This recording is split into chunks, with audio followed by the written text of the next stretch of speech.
सभी को। मैं हूँ सृष्टि और आज हम Bhagavad Gita chapter 8 attending the supreme के श्लोक 28 को कवर करने वाले हैं। ये इस चैप्टर का आखिरी श्लोक है। इसके बाद हम नेक्स्ट चैप्टर नंबर 9 में जाने वाले हैं, जो इसका नाम है the most confidential knowledge.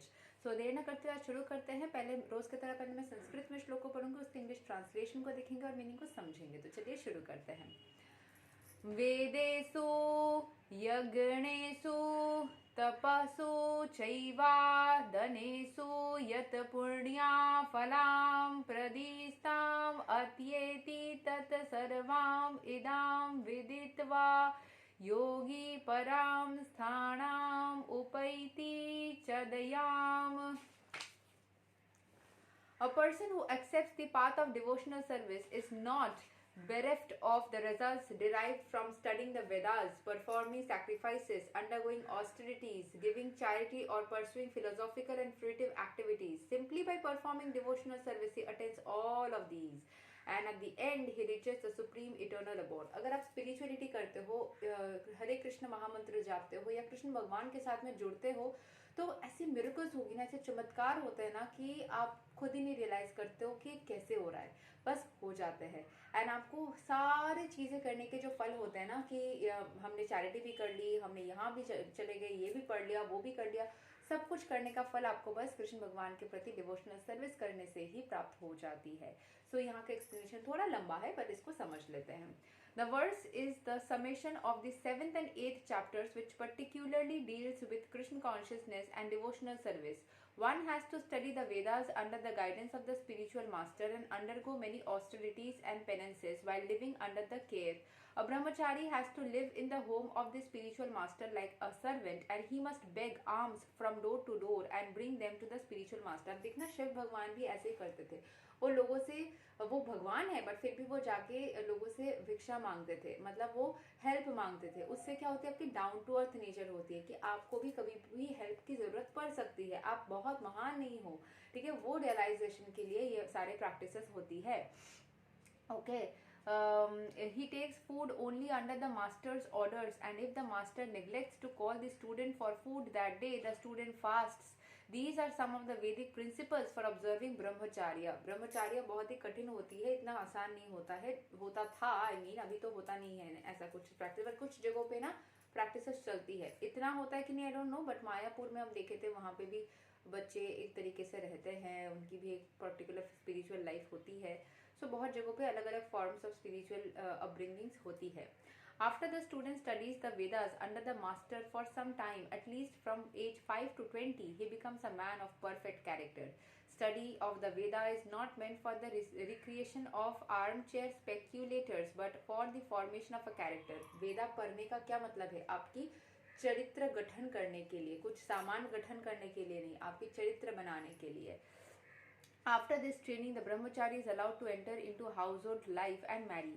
When he is a householder, he has to perform many sacrifices so that he may achieve further enlightenment. He must also give charity according to the country, time and candidate, discriminating among charity in goodness, in passion and in ignorance as described in Bhagavad Gita. तो जैसे वो income करने लगता है, उसको charity भी देने के लिए बोला जाता है ताकि उसकी पुण्य कमा सके।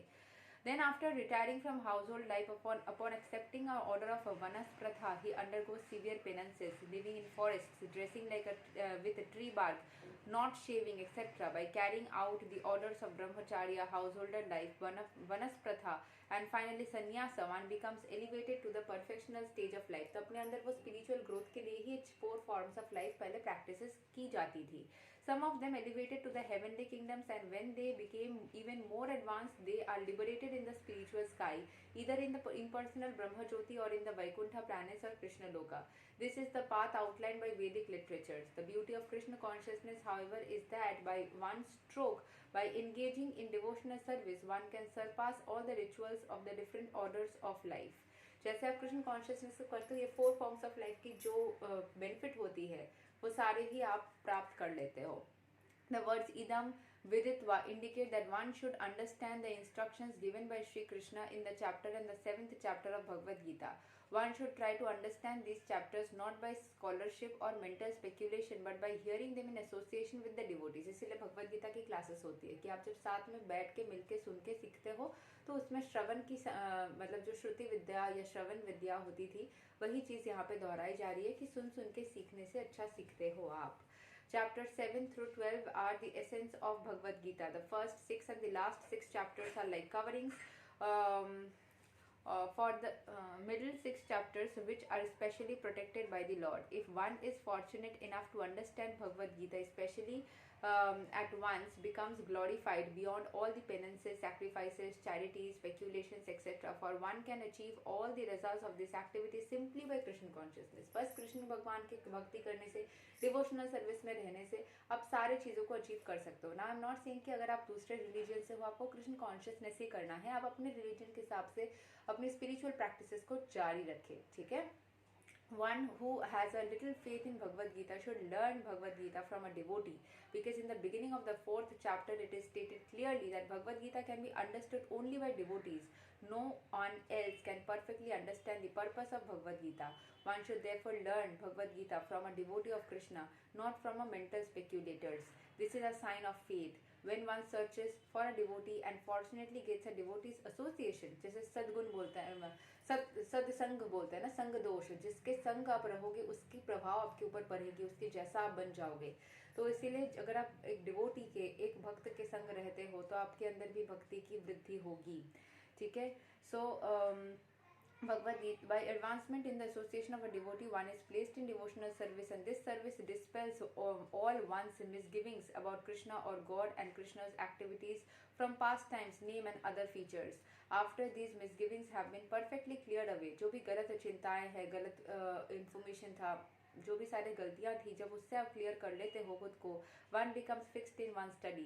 Then one relishes the study of Bhagavad Gita and attains the state of feeling always Krishna consciousness. शुरू में आपको गाइडेंस की जरूरत होती है. एक बार आप ट्रैक पे आ गए तो आप खुद ही करने लग जाते हो, एंड तब आप कृष्ण कॉन्शियसनेस की फीलिंग को महसूस कर पाते हो. In advance stages one falls completely in love with Krishna. This highest perfectional stage of life enables the devotee to be transferred to Krishna's abode in the spiritual sky, Golaka Vrindavana, where the devotee becomes eternally happy. Thus, end of the Bhakti Vedanta purports to the 8th chapter of the Srimad Bhagavad Gita in the matter of attaining the supreme. ठीक है.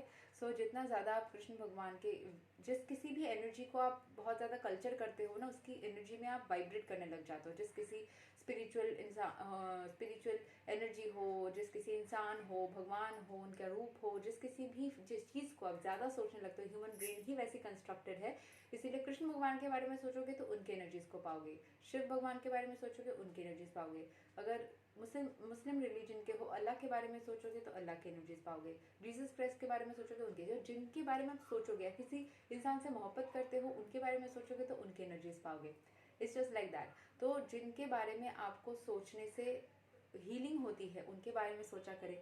जिनसे actually में सुकून मिलता है उनके बारे में सोचा करें. ईश्वर की एनर्जीज को प्राप्त करें, स्पिरिचुअलिटी में रहे और जिंदगी को खूबसूरत बनाए.